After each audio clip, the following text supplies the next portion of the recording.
चौथ व्रत कथा। एक साहूकार था जिसके 7 बेटे और एक बेटी थी। सातों भाई व बहन एक साथ बैठकर भोजन करते थे। एक दिन कार्तिक की चौथ का व्रत आया तो भाई बोला कि बहन आओ भोजन करें। बहन बोली कि आज करवा चौथ का व्रत है, चांद उगने पर ही खाऊंगी। तब भाइयों ने सोचा कि चांद उगने तक बहन भूखी रहेगी, तो एक भाई ने दिया जलाया, दूसरे भाई ने छलनी लेकर उसे ढका और नकली चांद दिखाकर बहन से कहने लगे कि चल चांद उग आया है, अर्घ दे ले। बहन अपनी भाभियों से कहने लगी कि चलो अर्घ दें, तो भाभियां बोली तुम्हारा चांद उगा होगा, हमारा चांद तो रात को उगेगा। बहन ने जब अकेले ही अर्घ दे दिया और खाने लगी तो पहले ही ग्रास में बाल आ गया, दूसरे ग्रास में कंकर आया और तीसरी ग्रास मुंह की ओर किया तो उसकी ससुराल से संदेश आया कि उसका पति बहुत बीमार है, जल्दी भेजो। माँ ने तब लड़की को विदा किया और कहा कि रास्ते में जो भी मिले उसके पांव लगना और जो कोई सुहाग का आशीष दे तो उसके पल्ले में गाछ लगाकर उसे कुछ रुपये देना। बहन जब भाइयों से विदा हुई तो रास्ते में जो भी मिला उसने यही आशीष दी कि तुम 7 भाइयों की बहन, तुम्हारे भाई सुखी रहे और तुम उनका सुख देखो। सुहाग का आशीष किसी ने भी नहीं दिया। जब वह ससुराल पहुंची तो दरवाजे पर उसकी छोटी ननद खड़ी थी। वह उसके भी पांव लगी तो उसने कहा कि सुहागिन रहो, सपूती हो। तो उसने यह सुनकर पल्ले में गांठ बांधी और ननद को सोने का सिक्का दिया। तब भीतर गई तो सास ने कहा कि पति धरती पर पड़ा है, तो वह उसके पास जाकर उसकी सेवा करने के लिए बैठ गई। बाद में दासी के हाथ बची खुची रोटी भेज दी। इस प्रकार से समय बीतते बीतते मृगशिर मार्गशीर्ष की चौथ आई तो चौथ माता बोली करवा ले, करवा ले, भाइयों की प्यारी करवा ले। लेकिन जब उसे चौथ माता नहीं दिखलाई दी तो वह बोली हे माता, आपने मुझे उजारा तो आप ही मेरा उद्धार करोगी, आपको मेरा सुहाग देना पड़ेगा। तब उस चौथ माता ने बताया कि पौष की चौथ आएगी, वह मेरे से बड़ी है, उसे ही सब कहना, वह तुम्हारी सुहाग वापस देगी। पौष की चौथ आकर चली गई, माघ की चली गई, फागुन की चली गई, चैत वैशाख जेठ आषाढ़ और सावन भादों की सभी चौथ आई और यही कहकर चली गई कि आगे वाली को कहना। आश्विन की चौथ आई तो उसने बताया कि तुम पर कार्तिक की चौथ नाराज है, उसी ने तुम्हारा सुहाग लिया है, वही वापस कर सकती है, वही आएगी तो पांव पकड़कर विनती करना। यह बताकर वह भी चली गई। जब कार्तिक की चौथ आई तो वह गुस्से में बोली भाइयों की प्यारी करवा ले, दिन में चांद उगनी करवा ले, व्रत खंडन करने वाली करवा ले, भूखी करवा ले। तो यह सुनकर वह चौथ माता को देखकर उसके पांव पकड़कर गिड़गिड़ाने लगी। हे चौथ माता, मेरा सुहाग तुम्हारे हाथों में है, आप ही मुझे सुहागिन करे। तो माता बोली पापिन हत्यारिन, मेरे पांव पकड़कर क्यों बैठ गई। तब वह बोली कि जो मुझसे भूल हुई क्षमा कर दो, अब भूल नहीं करूंगी। तो चौथ माता ने प्रसन्न होकर आंखों से काजल, नाखूनों से मेहंदी और टीके में से रोली लेकर छोटी उंगली से उसके आदमी पर छीटा दिया तो वह उठकर बैठ गया और बोला कि आज मैं बहुत सोया। वह बोली क्या सोए, मुझे तो 12 महीने हो गए, अब जाकर चौथ माता ने मेरा सुहाग लौटाया। तब उसने कहा कि जल्दी माता का पूजन करो। तब चौथ की कहानी सुनी, करवा का पूजन किया तो प्रसाद खाकर दोनों पति पत्नी चौपर खेलने बैठ गए। नीचे से दासी आई, उन दोनों को चौपर पासे से खेलते देखा तो उसने सासू जी को जाकर बताया। तब से सारे गांव में यह बात प्रसिद्ध हो गई कि सब स्त्रियां चौथ का व्रत करें तो सुहाग अटल रहेगा। जिस तरह से साहूकार की बेटी का सुहाग दिया, उसी तरह से चौथ माता सबको सुहागिन रखे। यही करवा चौथ के उपवास की सनातन महिमा है। करवा चौथ की दूसरी कथा। अति प्राचीन काल की बात है। एक बार पांडु पुत्र अर्जुन तप करने के लिए नीलगिरी पर्वत पर चले गए थे। इधर पांडवों पर अनेक मुसीबत पहले से ही थी। इधर पांडवों पर अनेक मुसीबतें पहले से ही थी। इससे द्रौपदी ने शोक विहल हो कृष्ण की आराधना की। कृष्ण उपस्थित हुए और पूछा, कहो क्या कष्ट है तुम्हें? प्रभु, द्रौपदी ने हाथ जोड़कर कहा, मुझे क्या कष्ट है? आप तो स्वयं जानते हैं, आप तो अंतर्मयी हैं। मुझे कष्टों के बोझ से विहल कर दिया है। क्या कोई ऐसा उपाय है जिससे इन कष्टों से छुटकारा मिल सके? तुम्हारा प्रश्न अति उत्तम है द्रौपदी। कृष्ण मुस्कुराकर बोले, प्रभु फिर मुझे दुखी नारी का कष्ट दूर करने का उपाय बताइए। द्रौपदी ने पूछा। यही प्रश्न एक बार पार्वती जी ने शिव जी से कर दिया था। तब श्री शिव जी ने करवा चौथ का विधान बताया था। फिर प्रभु करवा चौथ की जानकारी मुझे भी दीजिए और उसकी कथा कहिए।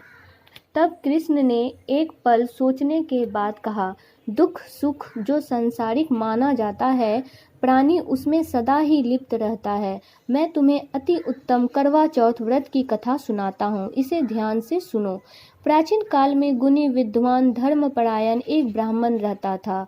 उसके 4 पुत्र और एक गुणकारी सुशील पुत्री थी। पुत्री ने विवाहित होकर चतुर्थी का व्रत किया, किंतु चंद्रोदय से पूर्व ही उसे क्षुधा ने बाध्य कर दिया। इससे उसके स्नेही भाइयों ने छल से पीपल की आड़ में कृत्रिम चंद्रमा बनाकर दिखा दिया।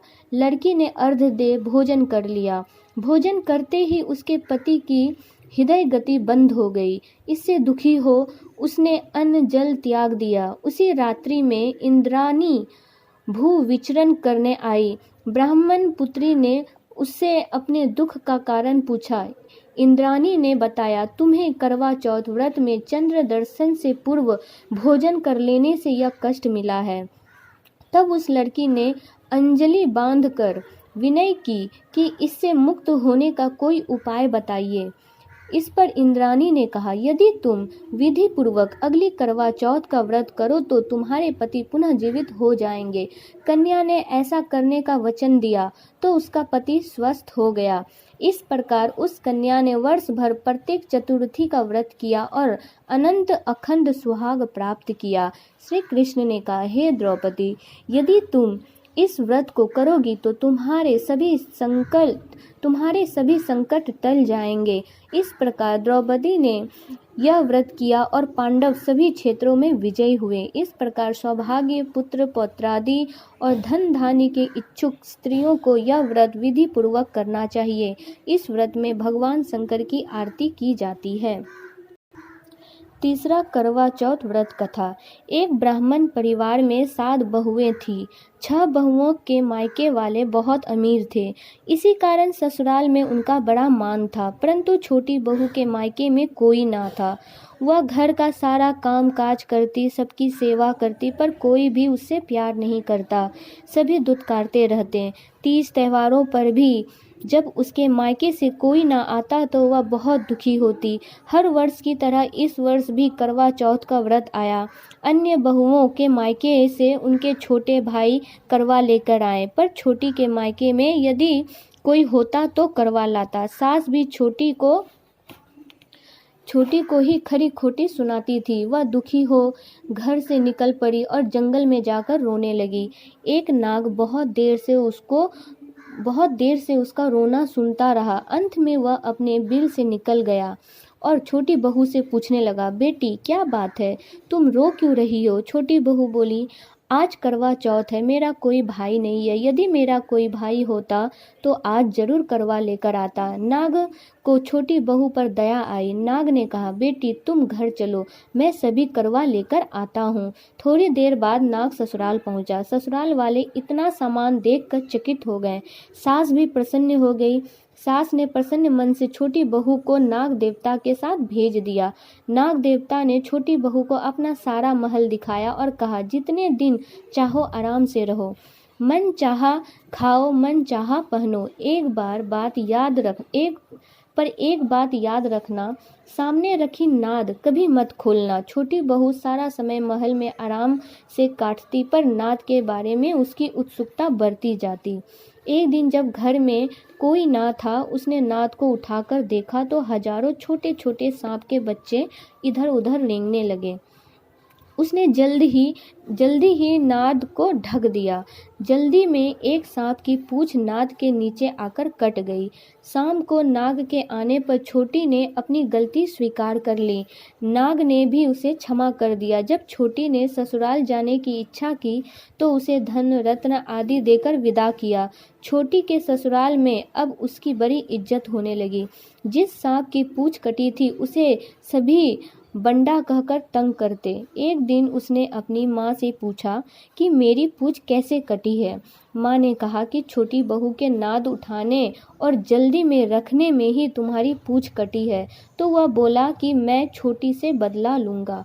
माँ के बहुत समझाने पर भी वह एक दिन चुपचाप छोटी के घर जा छुपा और मौका पाकर उसे काटने की सोचने लगा। वहाँ छोटी बहू और उसकी सास में किसी बात पर बहस हो रही थी। तो छोटी कसम खाकर कह रही थी कि मैंने ऐसा नहीं किया। वह कह रही थी कि मुझे बंडा भैया से प्यारा कोई नहीं है। उन्हीं की कसम खाकर कहती हूँ कि मैंने ऐसा नहीं किया। बंडा ने जब सुना तो सोचने लगा, जो मुझसे इतना प्यार करती है मैं उसे ही काटने आया हूँ। वह चुपचाप घर चला गया। माँ ने पूछा, ले आए बहन से बदला? वह कहने लगा, माँ बहन से कैसा बदला? तभी से बंडा भाई व छोटी बहन हुए। भाई प्रतिवर्ष चौथ के दिन करवा लेकर जाता, वह बहन बड़े प्यार से करवा चौथ का व्रत करती। चौथा करवा चौथ व्रत कथा। प्राचीन काल में करवा नाम की एक पतिव्रता स्त्री अपने पति के साथ नदी किनारे एक गांव में रहती थी। कार्तिक मास के कृष्ण पक्ष की चतुर्थी के दिन उसका पति नदी में स्नान करने के लिए गया। स्नान करते समय एक मगरमच्छ ने उसके पैर पकड़ लिया। वह करवा करवा नाम लेकर जोर जोर से अपनी पत्नी को पुकारने लगा। उसकी आवाज़ सुनकर उसकी पत्नी दौड़ कर आई और उसने मगर को कच्चे धागे से बांध दिया। मगर को बांध कर वह यमराज के यहाँ पहुंची और यमराज से बोली, भगवान, मगरमच्छ ने मेरे पति का पैर पकड़ लिया है, अतः पैर पकड़ने के अपराध में आप अपने बल से इस मगरमच्छ को नरक में ले जाओ। यमराज ने कहा, अभी मगरमच्छ की आयु शेष है, अतः मैं उसे नहीं मार सकता। इस पर करवा ने कहा, यदि आप ऐसा नहीं करोगे तो मैं आपको श्राप देकर नष्ट कर दूंगी। यह सुनकर यमराज डर गए और उस पतिव्रता स्त्री करवा के साथ जाकर मगरमच्छ को उन्होंने यमपुरी भेज दिया और करवा के पति को दीर्घायु प्रदान की। उसी दिन से यह करवा चौथ व्रत मनाई जाती है और सुहागिन स्त्रियों के द्वारा व्रत रखा जाता है। हे करवा माता, जैसे तुमने अपने पति की रक्षा की वैसे सबके पतियों की रक्षा करें।